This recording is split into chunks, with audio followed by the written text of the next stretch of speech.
Radio Network. This is pound for pound the best fight in the world, Floyd Mayweather, and you're talking sports with Randy. That's my number one. The best in the world, Harris. 2, 1, 2, 3. All right, we are back coming to you live from the Cool Breeze AC broadcast facility. Before we go into our next shenanigans, I do have a gift certificate from Ferg Sports Bar. Oh. The voucher's good for 2 free hours on their golf simulator. Oh, nice. Pretty cool. Valid up to 4 participants. Go to knockoutradio.com, hit the Contact Us link, and first person that sends it to me starting now wins the gift certificate. No, now. Now. Then or now? No, now. Now? No.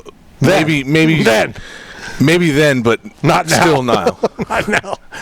Comb the desert. So your number one is Floyd Mayweather? As much as I hate to say it, yeah. He's got to be. I mean, at the end of the day, he's actually beat a lot of champions, a lot of Hall of Famers.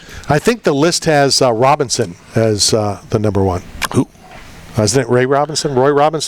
Roy Trevino. You go to when it comes to lists, there's a bunch. I'm just going on like Daniel Cormier put out one, and he's got Khabib.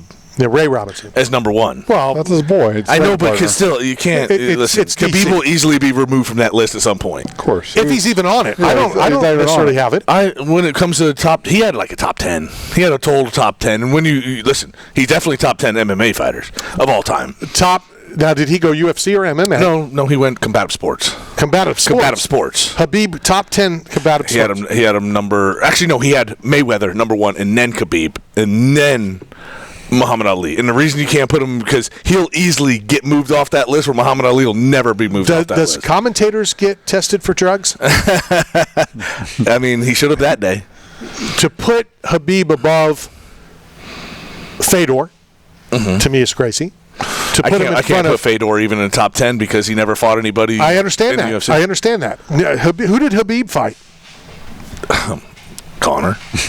Yeah, okay. No, and he's 29-0 too. And he fought a lot of guys and dominated them that nobody's ever dominated him like that before. I'm not a Khabib. No, I understand that. No, I get it. But to put Habib above, like I said, Fedor, and I'm not the biggest Fedor guy, but Fedor, to put him ahead of John Jones is asinine. Well, he doesn't have John Jones or Anderson Silva on his list because they've both been popped for steroids. Okay. That's the reason he said they can't be on his list. Okay. And what about the guys that didn't test positive, but they know it has... You mean every one of them? Right. Okay. Well, almost. We don't want to get sued. But to put him ahead of those two... mention names. I think, and I'm not the biggest GSP guy, but GSP and Habib, you're going to take Habib over GSP?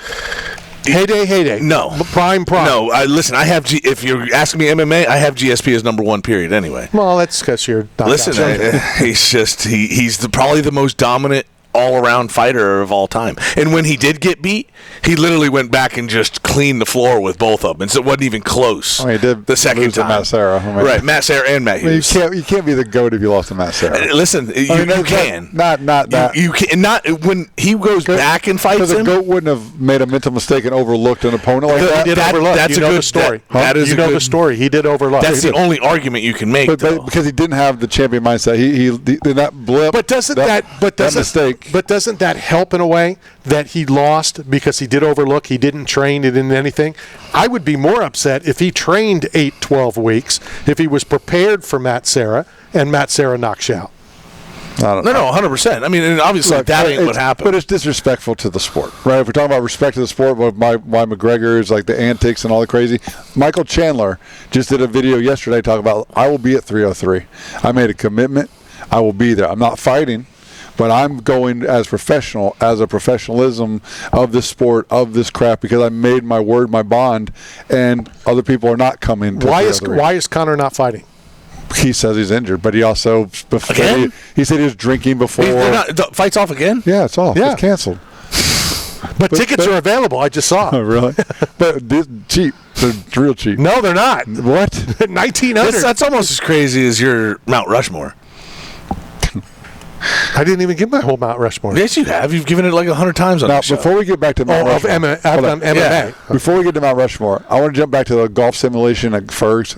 They've been your longest sponsor for Knockout Radio. How long? One of two. So the new stadium redevelopment plans downtown St. Pete, will that affect Ferg Sports Bar because they're building this massive $1 billion stadium? Of course it will. What happens to Ferg's? Is it going to be bought or acquired? Is it going to be moved in, out? Is it going to be included in? Is there going to be a Ferg's deck? Where's the stadium being built? On top of Ferg's? No, it's not. It probably will be. No, it's not because they have all those new apartment complexes. So, yeah, nothing's going to. They're not going to. So what is this? The simulation? It's a simulator. It's a golf simulator. You've never seen a golf simulator? No. Do Is they golf not, even a sport? Do they not have any amusements in Newport, Richie? Listen, golf is not a sport. My friend John Robinson, he has a Lightning Steel company. He has a golf simulator. All right, so In his house? I don't know. speaking of know where he lives. golf, But I heard he has. did you watch the U.S. Open? Did you watch the U.S. Open? Yeah, I watched it all. I watched Watched a lot of every it. second Did you of watch it. any of it? No. So I want to talk about two things. Okay. So, and I'm being totally serious. The first one, everybody is saying that Rory McIlroy blew the U.S. Open. That Bryson DeChambeau didn't win it, Rory lost it. That happens. Okay? Sure. My question is, if you struggle early and come back and play well, and the other person plays well early and then struggles late, what's the difference? I think when it's critical at the coming down the stretch to the 19th hole or whatever they call it. 18th. Well, 19th is when you finish. Like in the clubhouse, you sign the cards and it's official like NASCAR. Like I think when you come down the last backstretch, it's clutch. You got to make big shots when it's critical under pressure, and that's what separates. But to say Bryson didn't win it when he struggled early and he was back, he was second, third, on the leaderboard, and Rory made all those birdies early to be able to have that lead, and it is brutal. The two shots, now again, I know what you're going to say. I've never sank or missed a 4-inch putt with 10,000 people standing there. And millions of people watching worldwide. Right, which is what happened.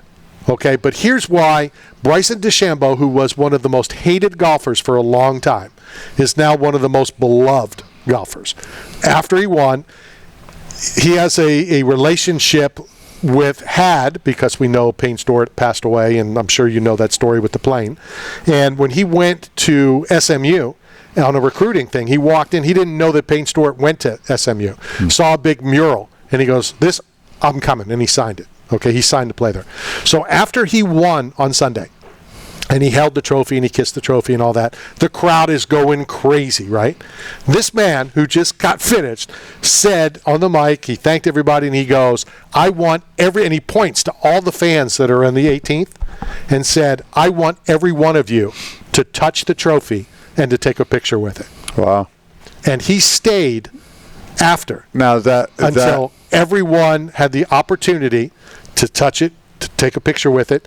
Then when he went back to his B&B or wherever he was staying, the whole neighborhood came over and took a picture with the trophy. Now he is now America's superstar. favorite golfer. Yeah. Well, hold on. Now, what about the people in the establishment that are gatekeepers and of tradition? Is that disrespectful to the sport? Because now you just let any common fan touch this coveted trophy that is only presented to the winner, and it should be like respected as such. Okay. Well, just to correct you, the trophy was still presented to the winner. Okay. Yeah. It was presented to the winner. But it's his trophy. It's his trophy. So it's not like the Stanley Cup where it's going to travel like year after year. Like next year, someone's going to. I think each player got. Each player So it's just one trophy. That tournament. They get a trophy. They get a replica, just like Lombardi's. They get the because they don't engrave the name and it becomes like the Stanley Cup, right? Until it falls off. Because the Stanley Cup doesn't it have something that you can only have your players in possession of it for a certain period of time. One day. Okay. You get the trophy, the one that you skate around with. They bring to wherever in the world, and you get it for one day. So who wins this Stanley Cup this year? Well, I mean, if I was a bettor, I would still say Florida, even though I'm not nobody in the Tampa Bay area is. Is it a Game 7 or where are we at in the series? We're at 6. It's 6. David McJesus came through big time last So time. you're telling me Tiger Woods isn't the best golfer anymore? He hasn't been the best golfer in a long time. A long time. Yeah, it's been a long time. Car accident. His son's actually better than him. Honestly, I think his son is better. I've seen that. But I've just seen short clips. They just playing together. I don't know how good he is. Yeah. No, and Bryson's not the best golfer right now. The guy who got arrested at the last one, which has since been dropped, by the way. Yeah, if you get arrested and you're a golfer, you're going to bring out some fans that normally weren't your fans. He got arrested on the way to play, went to jail, is watching the TV while he's in jail, saw that could be a rain delay. So he's stretching in jail in hopes that he'll be able to get there in time to play, which he did. Right. And did he do well? No. So let me bring he didn't win, So let me bring up something else. He is the best golfer A few in the weeks world. ago, we lost a golfer to suicide. It was at a tournament, and then he committed suicide. Like, he withdrew from the tournament, had battled alcohol, And so Randy and I always talk about disabilities in sports and handicaps and things, and golf, obviously, handicap. So I brought this wheelchair. Because most people look at disability as like, okay, it's physical and I can see it and it hinders play or range of motion or equality as far as like competitiveness. But the reality of it is most of us have like mental disabilities that aren't seen or aren't visible. And it's evident in a place where I think, who was it, Mickey Gall? Was it Mickey Gall said, I want my kid, whatever, boy or girl, to play golf and not be in a violent sport like MMA because, I want them to just play on a beautiful grass course and walk around and hit the ball in a dangerous sport.